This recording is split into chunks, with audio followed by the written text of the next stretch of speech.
Muy buenos días a todos. Desde Afinitas queremos darles la bienvenida a nuestro webinar Día Mundial del Agua, Panorama Hídrico en Chile, Colombia, México y Perú, donde las diferentes firmas vamos a discutir temas muy interesantes en la gestión del recurso hídrico. Esta mañana contamos con la participación de nuestros expertos de las áreas ambientales que nos hablarán sobre temas de interés. En primer lugar tenemos a Mara Angelini de Barros Errázuriz de Chile, que nos hablará sobre la desalinización y reuso del recurso hídrico. Tenemos de México a Paula Pérez, de Mijares, Angoitia, Cortés y Fuentes, que nos hablará sobre la gestión hídrica y el acceso al agua. Alberto Ventura, de Mirada Amado en Perú, que nos hablará sobre la gestión de recursos hídricos en el sector mineroenergético. Y por parte de Colombia, yo, Lina Correa, que les hablaré sobre recirculación y reuso del agua. No siendo más, demos inicio a este webinar y le doy la palabra a Mara Angelini.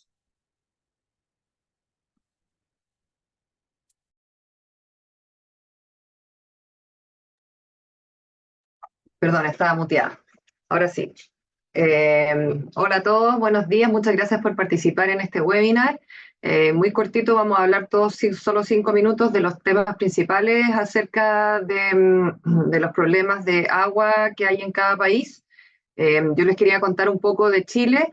Tenemos un informe de la OSD que sacó recién acerca del desempeño ambiental de Chile. Y en Chile lo que está pasando hace ya más de una década es que hay una mega sequía. eh, y obviamente esto estresa no solo el consumo humano, sino también el consumo industrial. El aspecto positivo sí es que el 99% de la población tiene acceso a agua potable y el 78% acceso al alcantarillado, por lo tanto estamos súper bien. Somos el primer país de Latinoamérica con este tipo de acceso que asimila a los otros países de la OECD. Y en general, acá hay un gráfico, como pueden ver, cuánto es el agua que se destina a cada actividad. Y si ven, más del 72% es de irrigación, o sea, es del uso de agricultura en Chile. Por lo tanto, es el primer uso que se le da al agua. Eh, Muy poco para ganadería, qué sé yo, animales, muy poco también para generación eléctrica, un 4,5%, para agua en el fondo potable, un 11%, y para la industria minera, que siempre tiene tan como mala fama, por así decirlo, del gran consumo de agua, aquí podemos ver que es solamente el 3,9% del uso del agua en Chile.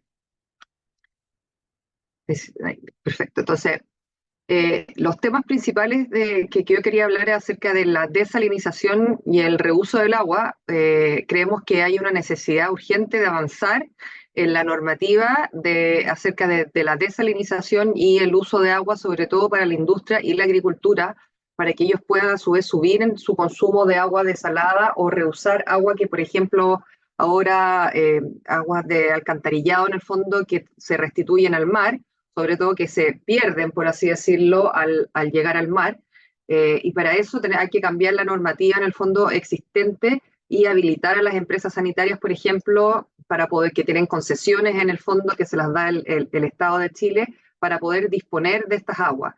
Acá también hay otro gráfico donde se muestra, por ejemplo, el consumo de agua de la industria minera y como pueden ver, el agua desalada, que es el verde, ha ido creciendo a pasos agigantados en el fondo a lo largo del tiempo. Hasta el último se termina en el 2021, pero para que puedan ver en el fondo que la industria minera sí es algo que le importe mucho, en el fondo dejar de usar principalmente aguas subterráneas, que es lo que usa actualmente en Chile la industria minera en parte, y poder usar agua desalada y también poder utilizar las aguas residuales en el fondo de reusar aguas de alcantarillado.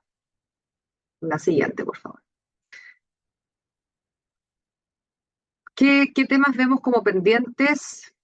Como ya lo dije, la necesidad de contar con una normativa clara respecto de estos temas, porque hoy, por ejemplo, este tipo de proyectos, sobre todo la desalinización o el reuso de agua, no tienen que ingresar al sistema de evaluación de impacto ambiental, pero en general las desalinizadoras al menos lo hacen de igual modo. Entonces, no hay una regulación específica y clara para este tipo de proyectos. Hoy hay una serie de proyectos de ley relacionados a la desalinización y al reuso de agua que están ahí, van avanzando, pero no tan rápido como nos gustaría. Y sobre todo que ahora hay una nueva estrategia, un nuevo proyecto de ley acerca de permisos para agilizar los permisos, que este es un tema súper importante en Chile, que es una piedra de tope en general de todo tipo de proyectos, pero lamentablemente aquí se deja fuera las concesiones marítimas que son fundamentales para la desalinización en el fondo que se requieren y que son un procedimiento extremadamente lento que tarda un par de años en otorgarse y que también en el fondo afecta e impacta considerablemente a las desalinizadoras. Por lo tanto, creemos que es súper importante unificar criterios y lograr la disminución de plazos administrativos para poder realizar este tipo de proyectos y poder eh, darle un impulso importante como país y como Estado también a la desalinización y al reuso del agua en nuestro país. Muchas gracias. Ahora le doy el pase a Lina Correa para que pueda seguir con la exposición. Gracias. Muchísimas gracias, Mara. Muy interesante y creo que con lo que vamos a hablar nosotros ahora desde el punto de vista de Colombia, tenemos dolores y puntos en común con Chile. Como ustedes saben, Colombia es un país megadiverso y es uno de los países que ocupa los primeros puestos a nivel mundial de países con mayores fuentes hídricas. Eso no quiere decir que nosotros seamos un país equitativo en la distribución del agua, que tengamos un índice de eficiencia en el recurso hídrico importante, porque, digamos, a pesar de tener una gran cantidad, digamos, de recursos hídricos, vemos que solamente el 37% del área rural del país tiene acceso a servicios públicos de acueducto. Y solo el 17% del país en general tiene servicios de alcantarillado. Eso quiere decir varias cosas. Uno, que no todo el mundo tiene acceso a agua potable y que tenemos un gran déficit a la hora de tratar las aguas residuales. Con este contexto tenemos que solamente un tercio del país, o solamente no, más bien, un tercio del país es afectado por estrés hídrico, a pesar de tener una abundancia de recursos hídricos que se ven sobre todo en la parte sur del país, lo cual se ha acrecentado por el cambio climático y las épocas de sequía que tenemos en este momento con el fenómeno del Niño, que afecta a 50% de los municipios del país.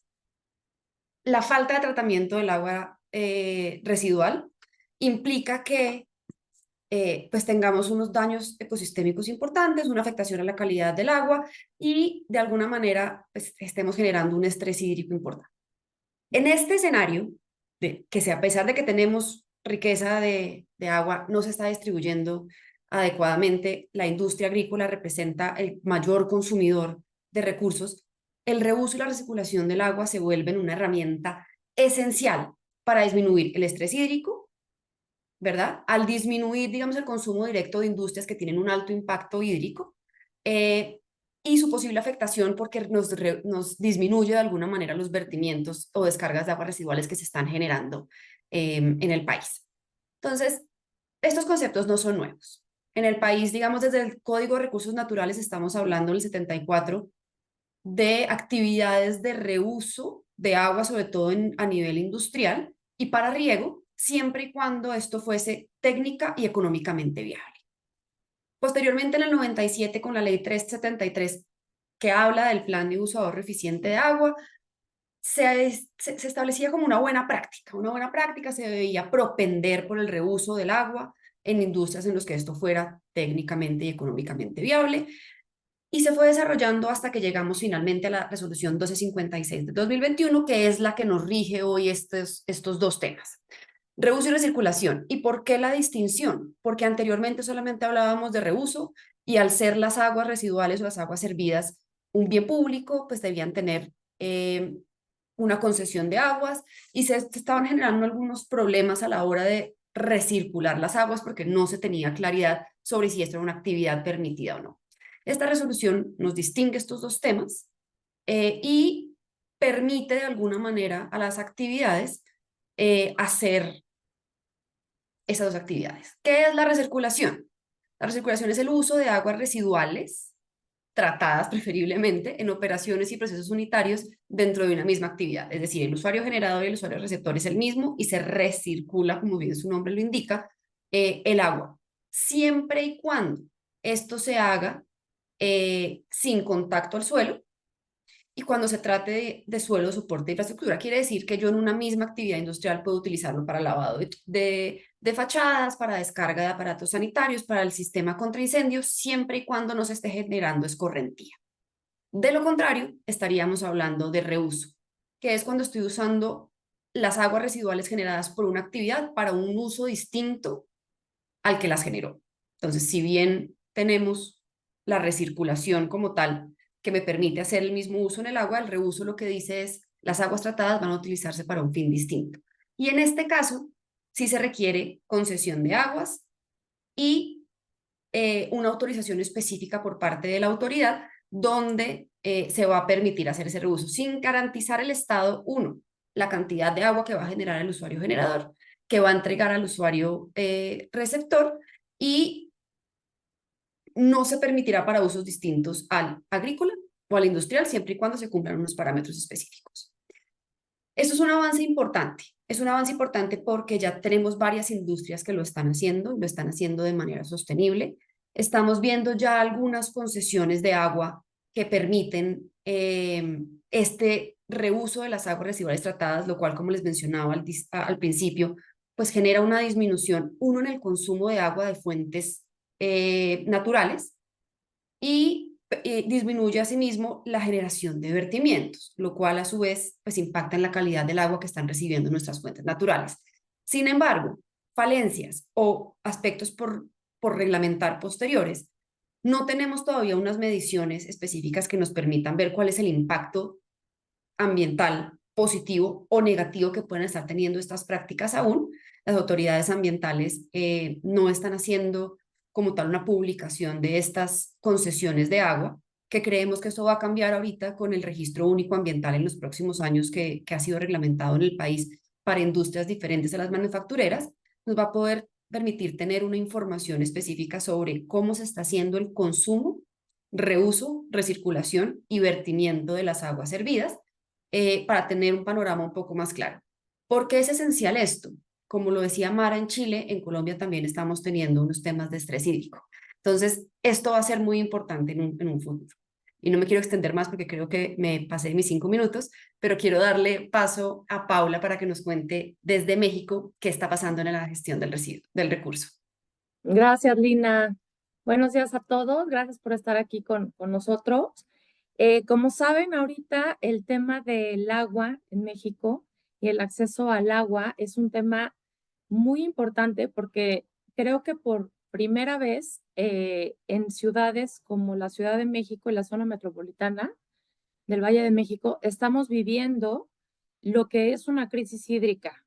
Si bien en otras partes del país se ha vivido con estos pocos accesos o rezagos o, al agua potable y al agua para consumo humano, en estos momentos en México, en específico la Ciudad de México, pues estamos viviendo una situación en la cual los sistemas que dan que nutren de agua a la ciudad están al mínimo de su capacidad. Y sin más preámbulo, justo por el tiempo, mi presentación es hablar un poco de lo que está pasando con el Estado mexicano sobre estas garantías que tiene que está obligado a dar a los ciudadanos y a los individuos para el acceso, suministro y saneamiento de agua. Y tomando en cuenta lo que decían tanto Lina como Mara, ¿qué vamos a hacer con el reuso del agua tratada, ¿no? Y el caso de la industria en específico. Si pueden poner la siguiente lámina para ver unos datos, por favor. Gracias. La crisis hídrica y el caso del sistema Cutzamala, tengo estos datos que quiero comentar con ustedes. En los habitantes de la zona metropolitana somos alrededor de 20 millones. Para el suministro de agua, 70% de ese suministro proviene de pozos profundos, agua subterránea, y el otro 30% aproximadamente proviene del sistema Cutzamala, que es, como sabemos, la red de presas que abastece a la Ciudad de México, a la zona metropolitana. Sin embargo, se ha hablado y todos hemos escuchado de el día cero, que es el día que no tengamos agua, que es el 26 de junio de 2024. ¿Y por qué? Porque por condiciones de sequía, de cambio climático y de deforestación, como bien comentaba Lina, que está ocurriendo en Colombia, en México también, pues obviamente ni los acuíferos se han podido recargar, ni los sistemas, ni las presas de parte del sistema Cutzamala. Entonces, ¿qué hacemos? Si bien el agua está, como ustedes saben, está incorporada como derecho humano al agua en el artículo 4º, párrafo 5º de la Constitución, en el artículo 27, en el artículo 115, ese derecho humano al agua no garantiza la eficacia y el ejercicio como al acceso a ese derecho como un derecho fundamental del cual otros derechos puedan llevarse a cabo o ejercerse. Entonces, no obstante que el agua, el derecho humano al agua está reconocido también como parte de los derechos económicos, sociales y culturales en el Pacto Internacional de estos derechos, DESC, que se llaman. El agua como recurso limitado y bien público fundamental es una obligación del Estado garantizar su acceso. Pero ¿qué ha pasado? Hemos visto que cuando existen este tipo de vedas o este tipo de acuerdos de reserva de agua, la industria siempre es el número uno, el target número uno sobre estos acuerdos o estas restricciones. ¿Y por qué es eso? Se habla mucho que la industria es el gran consumidor de agua y que el agua, al ser, se tiene que tratar obviamente como un bien no económico, sino como un bien parte de social y cultural. El tratamiento que se le da para efectos de las concesiones a la industria, pues obviamente no van a estar sobre el derecho al acceso individual o al de cada persona, pero sí se ha visto que la industria está usando y tiene unos niveles de cumplimiento y exigibilidad mayores a los que el propio gobierno establece. Uno de los grandes problemas son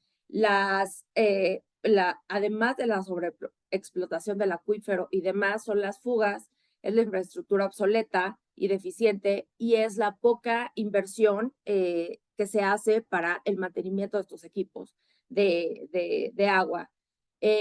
Entonces, una opción de el reuso de agua, las plantas de tratamiento, es vital que se siga explorando en México. Hay poco de lo que se habla en México porque generalmente es para la industria internamente, pero es una opción que por supuesto vamos a platicar y explorar un poco más adelante.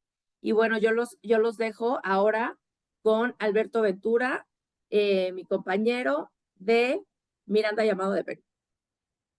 Muchas gracias, Paula. Buenos días con todos. De hecho, súper interesantes las ponencias de mis colegas anteriores. En mi caso, yo les voy a contar un poco acerca de la gestión de recursos hídricos en el Perú, específicamente en el sector minero energético. De hecho, muy interesante haber escuchado las ponencias anteriores. De hecho, a propósito del Día Mundial del Agua, que es lo que nos convoca en este webinar el día de hoy, debemos de reconocer que el estrés hídrico, ¿no? Y la sequía son fenómenos que nos acompañan a nivel mundial y son grandes retos a nivel mundial y sobre todo en nuestra región para poder darle una nueva mirada, un nuevo enfoque al desarrollo e implementación de proyectos de inversión en el sector minero energético y fomentar y comenzar a implementar prácticas de gestión de recursos hídricos de manera sostenible. Entonces, yo les quiero contar un poco acerca de cuál es el panorama y el contexto actualmente en el Perú. Algunas cifras reveladoras, ¿no? Para empezar, recientes informes del Banco Mundial ya han determinado y han concluido que Perú ¿no? Se encuentra en el top 10 de países con mayor disponibilidad hídrica en el mundo. Específicamente, nosotros nos encontramos actualmente en el puesto 8. Entonces, somos el país número 8 con más fuentes y con más disponibilidad hídrica. Sin embargo, y de manera antagónica, solo el 50% de la población del Perú tiene un real acceso al agua. Entonces, esto es bastante revelador y ya pone, ¿no?, de inmediato sobre la mesa que el tema de la gestión y manejo de recursos hídricos en el país es un tema súper polémico, súper sensible y que para efectos de la implementación de proyectos en el sector minero energético es un tema clave, fundamental. De hecho, y nuevamente recurro a estas cifras reveladoras, más del 60% de conflictos socioambientales actualmente en nuestro país giran en torno a la problemática de hacer o no un uso eficiente del recurso agua. Entonces, es un tema realmente sumamente importante. ¿Cuáles son estas prácticas que en el sector minero energético se están implementando para fomentar una gestión sostenible, una gestión de recursos hídricos eficiente? Bueno, en el caso minero, se está fomentando ya por lo menos hace unos 10 años, el reuso de aguas residuales del mismo proceso minero para volver a incorporar estas aguas dentro del proceso minero metalúrgico, ¿no? Entonces, ¿esto qué quiere decir? De que se hace un reciclaje del agua que proviene del mismo proceso minero y se vuelve a incorporar estas aguas al proceso metalúrgico de un proyecto minero. Entonces, esta es una práctica, la verdad, bastante sostenible, bastante eficiente y que ha venido funcionando muy bien. De hecho, ya hace 10 años nos acompaña una normativa en materia de aguas que permite justamente a las mineras hacer esta recirculación del agua y obtener sus derechos justamente reaprovechando estas aguas mineras, ¿no? Luego, también en el sector minería, otra práctica que se está fomentando mucho y que de hecho se está implementando y de manera también exitosa es la ejecución de muchas obras bajo la modalidad de obras por impuestos, que no es otra cosa que el financiamiento de privados de determinadas obras o proyectos de infraestructura en beneficio de las comunidades y de los actores vecinos a los proyectos mineros para fomentar un uso eficiente, para ayudarlos además a retener agua, por ejemplo, obras de represamiento, ¿no?, que ayuden a regular el agua justamente y guardar una reserva para estas épocas y afrontar estas épocas de estiaje o sequías, ¿no?, en distintas regiones del país. Y bueno, también se está discutiendo bastante la posible implementación a futuro de diversos proyectos de desalinización del agua, ¿no? Lamentablemente eso es algo que todavía se sigue estudiando y que todavía hay una oportunidad de mejora para su implementación a nivel técnico, debido a que, bueno, por un tema geográfico, la costa peruana, ¿no?, está un poco distante a donde se suelen ubicar los yacimientos y los proyectos mineros de manera principal, ¿no? Entonces, estas obras de infraestructura de bombeo, acueductos, tuberías, también es un gran reto para su implementación y construcción. Luego, en el sector eléctrico, tenemos también prácticas bastante novedosas. Si bien en el sector eléctrico se hace un uso no consultivo del agua, eso no quiere decir de que diversas empresas eléctricas vienen monitoreando y gestionando de manera adecuada su caudal ecológico y hacen un monitoreo adecuado de las aguas turbinadas y además justamente en los puntos de entrada y salidas de grandes centrales hidroeléctricas, ¿no?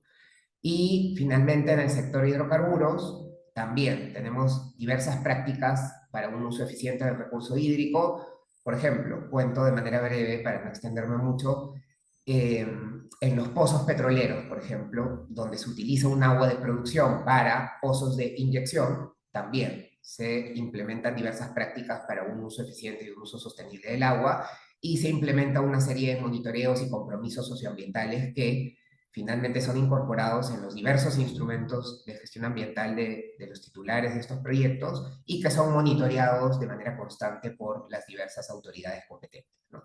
Entonces, como conclusión, y para no extenderme, creo que me estoy extendiendo un poquito de los 5 minutos, creo que algo que juega como un papel en común, o podría ser un común denominador de lo que escucho de mis colegas y de la problemática que existe en la región, es que realmente, siendo el estrés hídrico un fenómeno mundial, es un gran reto, ¿no? Para los diversos países que cuentan con estos proyectos minero-energéticos, el fomentar prácticas sostenibles y hacer compatible justamente la implementación de estos proyectos y de manera favorable con cara a los actores y comunidades locales. Muchas gracias y bueno, vamos a pasar. Muchas gracias a todos más bien por haberse conectado y vamos a pasar a una etapa de preguntas y respuestas. Nos han dejado algunas preguntas en la plataforma del Q&A, así que encantados de poder absolver cualquier duda o consulta. Gracias, Alberto. Gracias, Paula, Lina y Mara. Buenos días a todos. Les formulo la primera pregunta que han dejado en el Q&A. Está dirigido para las 4 firmas. ¿Cómo podrían las empresas en cada país garantizar el uso sustentable del agua en sus cadenas de suministro? Mara, empezamos contigo.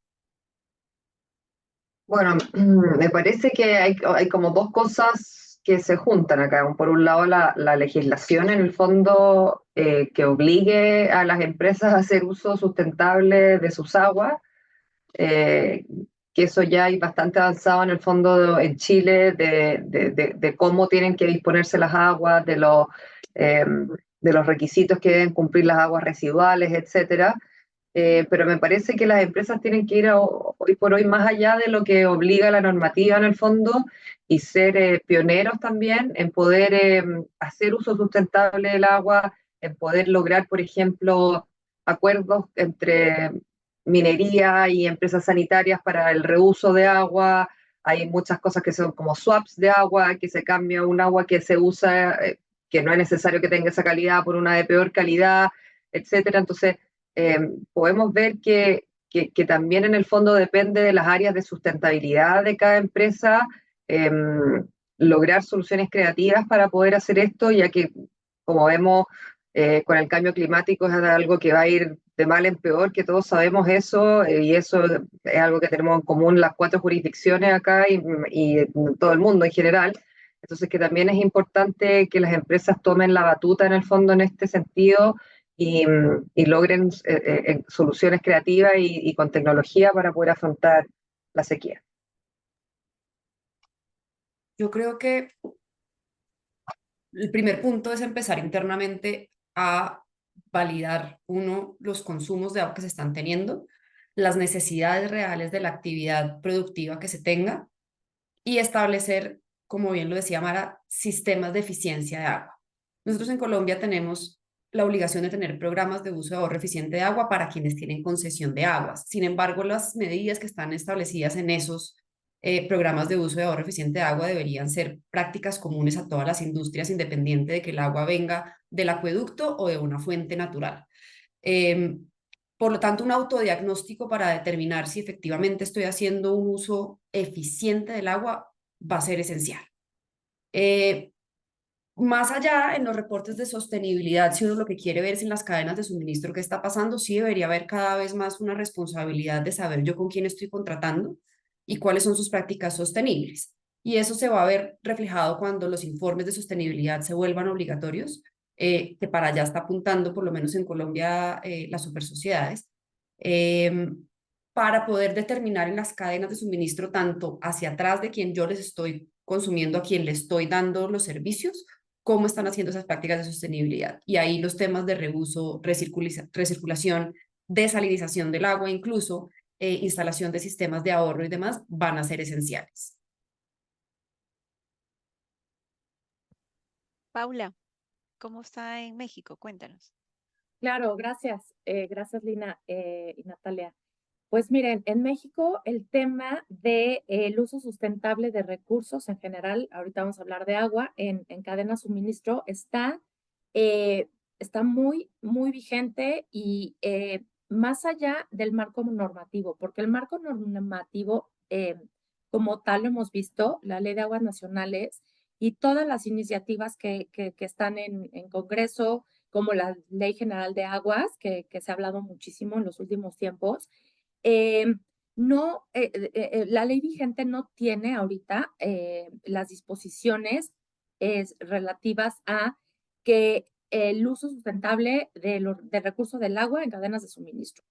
sí marca ciertas obligaciones para temas de uso eficiente, premiando o incentivando a las empresas, por ejemplo, para que sea uno de los supuestos de ley para cuando se intenta la interrupción de caducidad de volúmenes de agua, ¿no? Por todas estas plantas de tratamiento o cualquier uso eficiente, pero eso es al interior de las empresas y al interior de cada grupo. El tema de cadenas de suministro viene desde el tema y todas las políticas en materia de ASG o ESG, que en México está muy implementado. De hecho, nuestra firma, y va a parecer comercial y un poco sí lo es, nuestra firma tiene la práctica de ESG que justo asesora a las empresas para todo este mapeo de obligaciones al interior y para todas sus cadenas de suministro. Entonces se ha vuelto más, o ahorita como está, derivado de las directrices europeas de sustentabilidad. Y, por ejemplo, en México, que el año pasado se publicó la taxonomía sostenible, en esos indicadores sí está toda la relevancia de,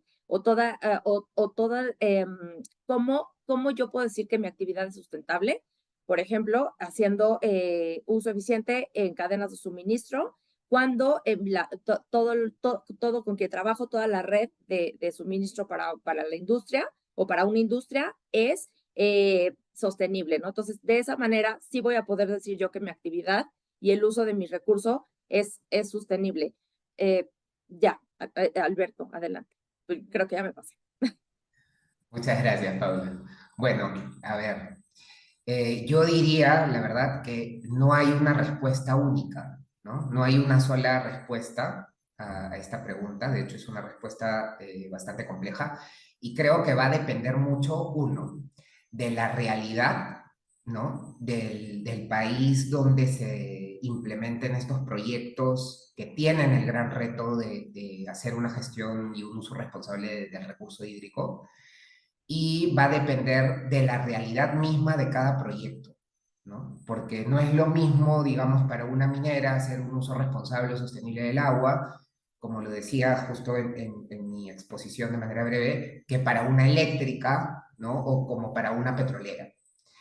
Y sin duda ahí las normas, el marco regulatorio claro y de vanguardia nos va a ayudar bastante, pero también es cierto de que no podemos descuidar toda esta arista social, porque lo que ocurre muchas veces, igual que en el caso de Paula va a sonar comercial esto, pero claro, no hay que descuidar esta arista que cada vez está más vigente, más en boga, que es la arista de ESG, ¿no? Y el socializar además, y que los actores, tus vecinos, las comunidades que son tus vecinas en cada uno de los proyectos, en este caso minero energéticos, conozcan de tus prácticas, porque a veces la norma está, el marco regulatorio está, a veces la acción de la empresa también está, y efectivamente se está haciendo un uso sostenible, un uso responsable, pero muchas veces las comunidades no conocen de estas prácticas. Entonces, el hecho de aplicar a estas certificaciones, a hacer un poco más público este tema, estas prácticas eficientes y sostenibles, también ayuda a que tus vecinos conozcan y que sepan realmente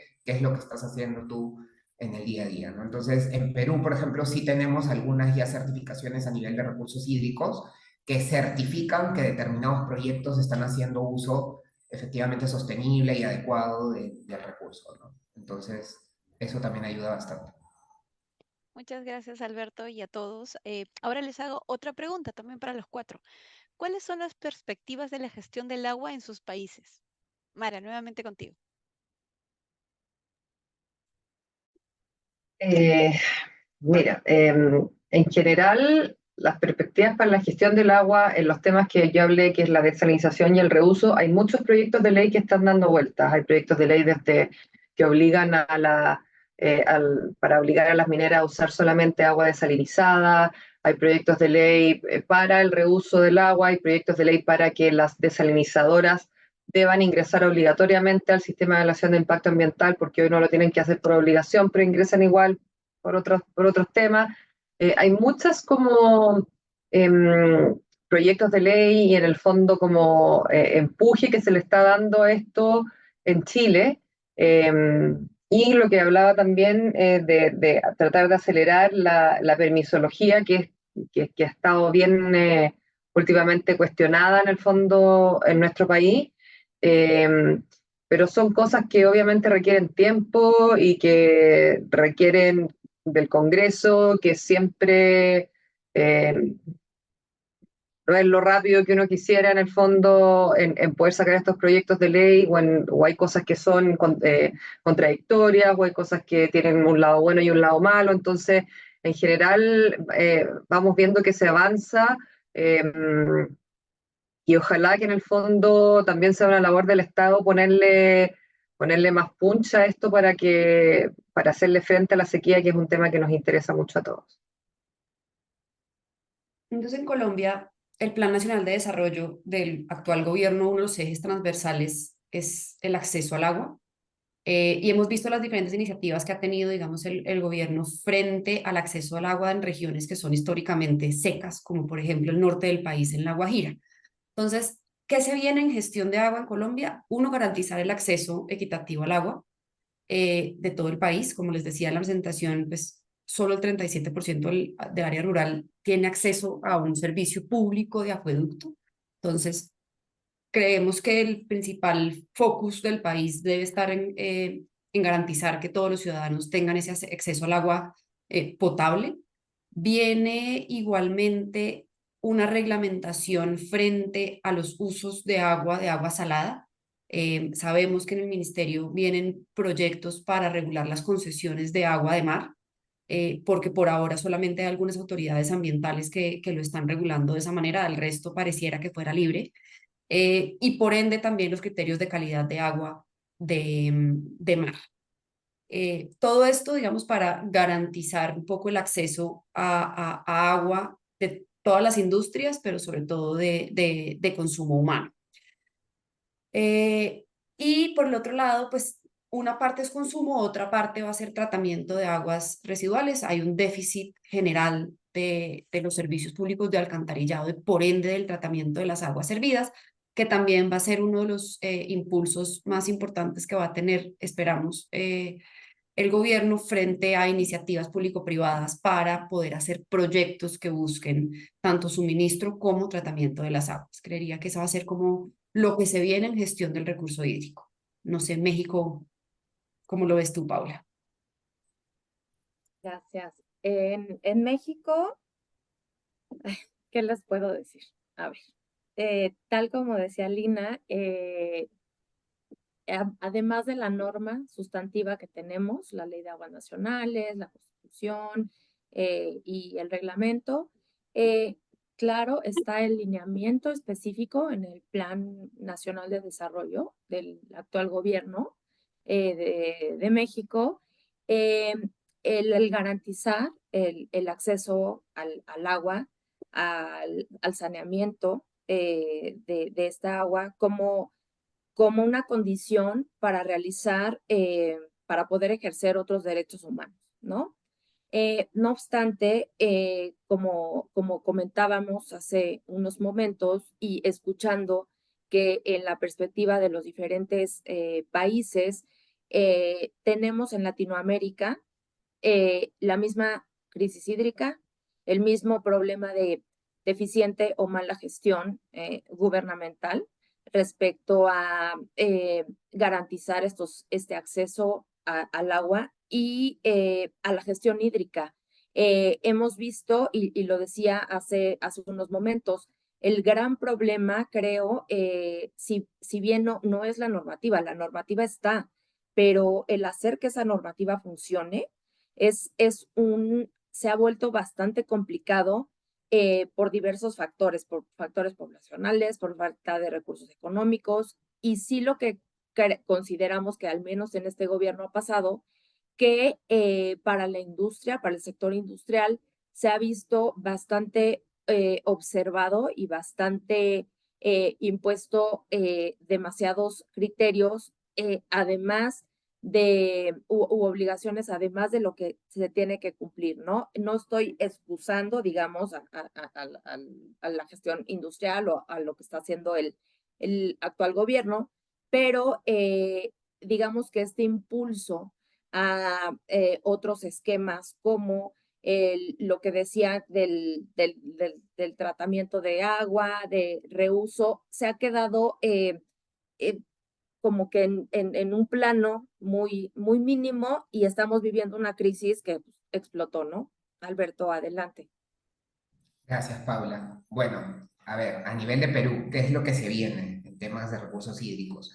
Creo que habría que dividir en dos aristas. En la arista poblacional, por supuesto, está como política de Estado y está dentro de la política nacional del ambiente, además, el acortar la brecha para que cada vez sea un mayor porcentaje de la población el que tenga realmente un acceso al agua, al recurso hídrico, que era lo que también mencionaba en mi exposición.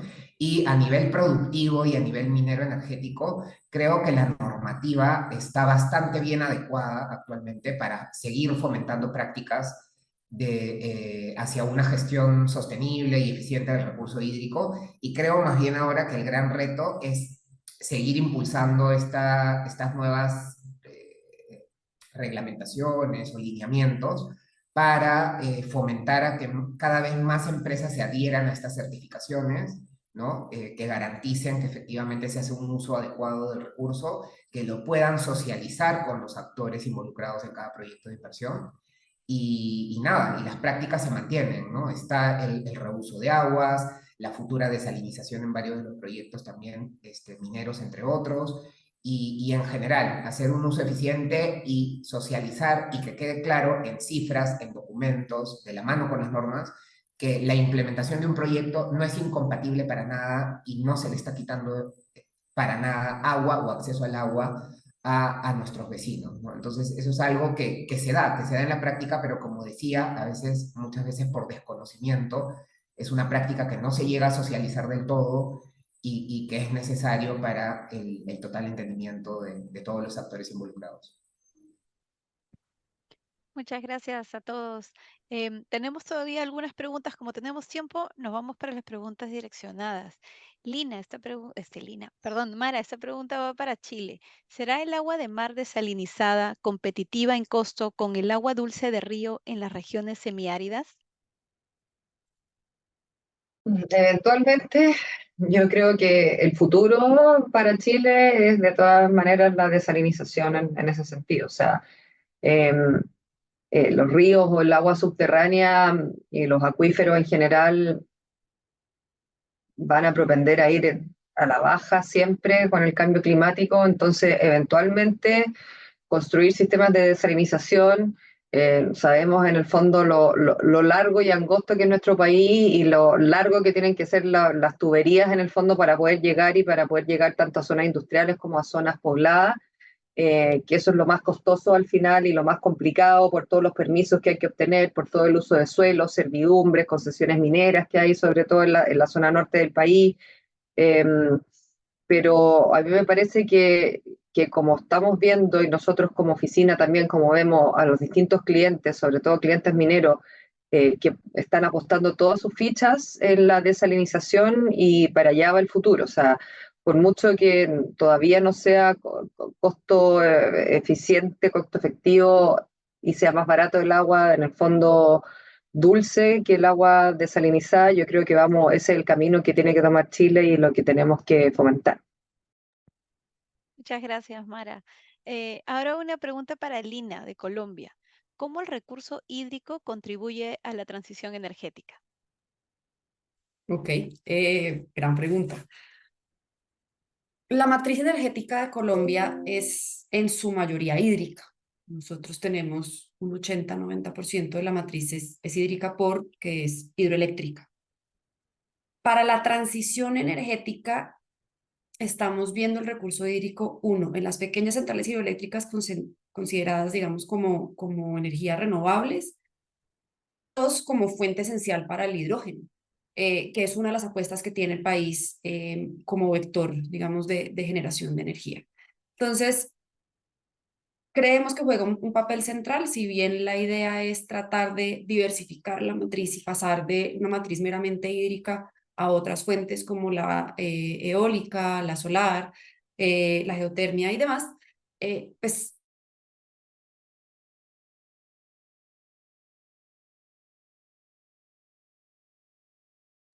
Lina.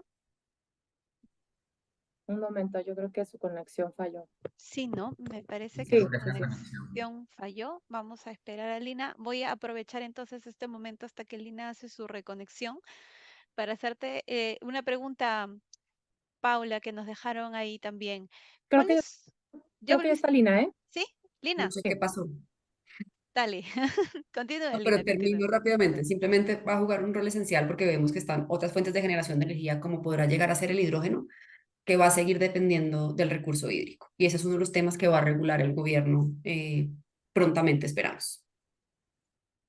Gracias, Lina. Te faltaba tan poquito para terminar. Ahora pasamos a la pregunta que nos hicieron para Paula de México. ¿Cuál o cuáles son las fuentes alternativas que Ciudad de México está considerando? ¿El fondo de agua está siendo efectivo? Claro, igual, como decía Lina, gran pregunta.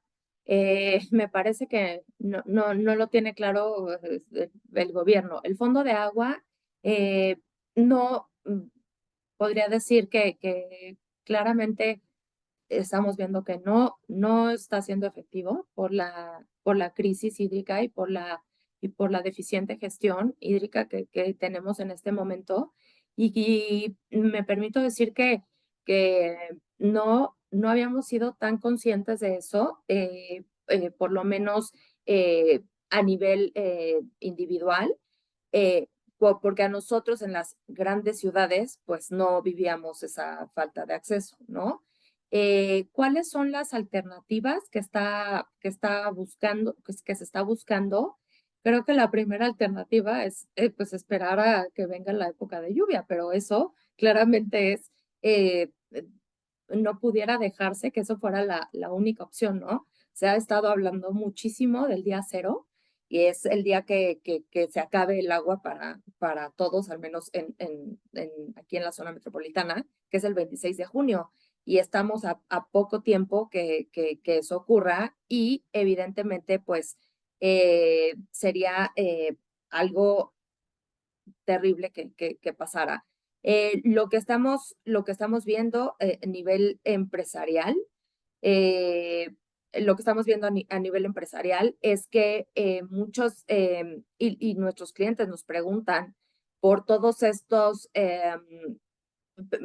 contratar modelos de suministro a través de pipas, que es lo que se hace más recientemente, y o se ha visto que el agua tratada, el reuso de agua tratada, ya no se ve como un nice to have, sino como un must have para efectos de todo el tema industrial.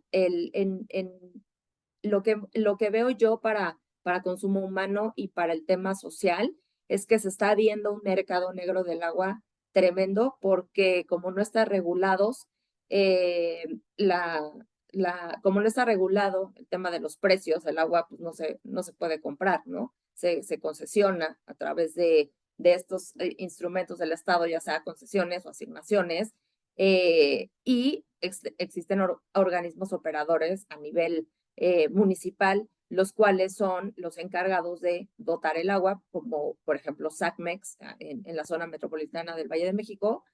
Eh, entonces sabemos que ahorita estamos viviendo sí, listo, Hola, perdón. Pau. Disculpa, es que ya estamos con el Perdón. tiempo. Última No, claro, pregunta. es que está muy candente el tema aquí. Está interesante el tema. Alberto, nos dejaron una pregunta para Perú. ¿Cómo pueden las empresas del sector minero energético mitigar los impactos legales y regulatorios relacionados con la gestión del agua en sus operaciones? Sí, gracias, Natalia. A ver, en el caso de Perú, y sería bueno comentarlo ya en detalle a propósito de la pregunta, en Perú lo que ha tenido mucho éxito para mitigar estos riesgos sociales, ambientales, inclusive legales, son los proyectos voluntarios donde la empresa se volvió prácticamente socia con las comunidades involucradas en el proyecto, ¿no? Tenemos, por ejemplo, en minería tenemos dos casos emblemáticos que fueron públicos, además, porque han ganado reconocimientos y premios a los proyectos sostenibles del año en su momento. Tenemos una empresa, por ejemplo, Antamina, que teniendo un mineroducto, ¿no? En el que transporta el mineral desde la Sierra Central hasta la costa peruana, reaprovechó el agua, ¿no? El agua residual del mineroducto, comenzó a almacenarla y la reutilizó para irrigar y creó todo un bosque de protección en la costa peruana de la mano con las comunidades, ¿no? Por ejemplo, eso tuvo mucho éxito, fue muy bien recibido, de hecho, bueno, de hecho fueron reconocidos con el premio, como decía, a Proyecto Sostenible del Año. Y luego tenemos otro proyecto también emblemático, que es el caso de Cerro Verde, que también es público, que es de la región Arequipa, en el caso de Perú, donde ante todo este tema y discusión, digamos, socioambiental acerca de si la implementación del proyecto ponía o no en riesgo el uso del agua de las comunidades, la empresa optó por implementar un proyecto, la verdad, súper grande, que se le llamó el Círculo Virtuoso del Agua, y es que ayudó a financiar y a construir a un municipio local de la región de Arequipa una planta de tratamiento para que la población pueda tener acceso a un agua de mejor calidad en la ciudad, ¿no? Entonces, esto también fue nuevamente muy bien recibido. Como decía, las empresas se volvieron socias, ¿no?, de las comunidades y sacaron adelante estos proyectos de gestión sostenible y eficiente de recursos hídricos. Entonces, como decían mis colegas hace un momento, ¿no?, en muchos casos tenemos el marco regulatorio, tenemos las herramientas, pues a veces hay que poner un granito de arena, una milla extra y de repente ir un poco más o fuera de lo que dice la norma y tratar de socializar. O sea, al final de cuentas, creo en la práctica, con quienes nos tenemos que llevar bien, tener una buena relación e implementar prácticas sostenibles a largo plazo son justamente con nuestros vecinos y los principales actores. Muchas gracias, Natalia. Gracias, Alberto. Ya íbamos a cortar, pero me gustaría mucho que contesten esta última pregunta que les están haciendo a todos. ¿Cómo está la conservación de la vegetación para protección de los cuerpos hídricos en cada uno de los respectivos países? Mara, rápidamente. No sé si entiendo bien la pregunta, si es que hay algún tipo de conservación para, bueno, por ejemplo, hay una nueva ley en Chile de humedales urbanos, que ha sido, se han declarado muchísimos humedales urbanos y eso es como para proteger en el fondo tanto el sistema hídrico como la flora y fauna que existe alrededor de estos lugares. Se crean polígonos bastante grandes en el fondo de protección de humedales urbanos y además hay ingreso al sistema de evaluación de impacto ambiental cuando se desarrollan proyectos dentro de humedales en general o por desarrollarse en estos humedales urbanos o cercanos. Entonces, yo creo que esa es la principal, así que se me ocurre como rápidamente protección a la vegetación en el fondo relacionada con el tema agua. Hay otras protecciones obviamente de glaciares, de otro tipo de cosas, pero que no tienen tanto que ver con vegetación. En Lina. Colombia, para responder rápidamente, regulatoriamente está muy bien, digamos, ¿por qué? Porque tenemos que las zonas adyacentes a los cuerpos de agua se consideran como reservas forestales y por ende son objeto de protección y objeto de inversión en los marcos de proyectos licenciados que tienen concesiones de agua en el marco de la inversión forzosa al 1%. Entonces, regulatoriamente estamos cubiertos. Hay una obligación de los propietarios de los predios de mantener el área boscosa aledaña a los cuerpos de agua, que implica acciones de reforestación y de inversión en la conservación de las cuencas de los recursos hídricos. Ahora, ¿cómo está en la práctica? No sabría decir. Se creería que con los altos proyectos que tenemos en hidrocarburos, minerías e industriales que tienen esa inversión forzosa del 1%, esas cuencas deberían estar bien conservadas, pero creería que siempre hay campo para hacer mucho más. No sé, México, ¿cómo lo ves, Paula? Justo como lo comentabas, ¿no? Creo que en el marco regulatorio también establece ciertas obligaciones para quienes son, por ejemplo, quien quiere tener ciertos servicios ambientales de predios forestales o no forestales para ciertos otros tipos de plantaciones. Y también sí existen bastantes obligaciones para las personas que quieren, como decía Lina, está el cuerpo de agua, está el proyecto y la regulación, el ordenamiento ecológico del territorio, dependiendo de los planes, hay áreas de aprovechamiento, áreas de conservación, áreas de que no se puede hacer nada. Entonces, si se respeta ese ordenamiento ecológico, digamos que sería bastante funcional. Sobre una pregunta, y rapidísimo, Natalia, no me mates, estoy viendo las noticias y al parecer se está hablando que pozos de los estados aledaños se pretende que abastecen al Valle de México para efectos de lo que me preguntaban hace rato, ¿no? De cuál es el plan B. Gracias, Paula. Bueno, a nivel de Perú, brevemente comentar, como decían ya mis colegas, se repite un poco. A nivel regulatorio tenemos dos aristas, las zonas protegidas. Estas zonas protegidas a nivel de vegetación están, digamos, con cierta regulación y limitaciones, con lo cual su intervención casi está prohibida, así que sí hay un nivel de protección relevante. Y a nivel de zonas de vegetación de áreas no protegidas, pues la regla general es que se trate de evitar, ¿no?, el desbroce o, digamos, la afectación de esta vegetación, pero en caso sea necesaria esta afectación limitada de la vegetación, se le pide a los titulares que establezcan medidas de compensación o de mitigación adecuadas en sus respectivos instrumentos de gestión ambiental. Entonces, esa es un poco la pauta de lo que se hace en los proyectos. Bueno, ya estando sobre el tiempo, quiero agradecerle a Mara, Paula y a Alberto por el tiempo, por la participación. Muy interesantes las diferentes perspectivas que tenemos en los países sobre el uso del agua. A todos los participantes, mil gracias por asistir, por tomar interés en estos temas que son de gran importancia en todos nuestros países. Quedamos a su disposición para cualquier interrogante que puedan tener. Nos pueden escribir al correo contact@affinitaslegal.com, como lo ven en la pantalla, o a través de LinkedIn, donde nos pueden encontrar como Affinitas Legal. Y queremos darles las gracias nuevamente y esperamos verlos pronto. Que estén muy bien. Hasta luego. Luego, gracias. Gracias, hasta luego, buen día. Gracias.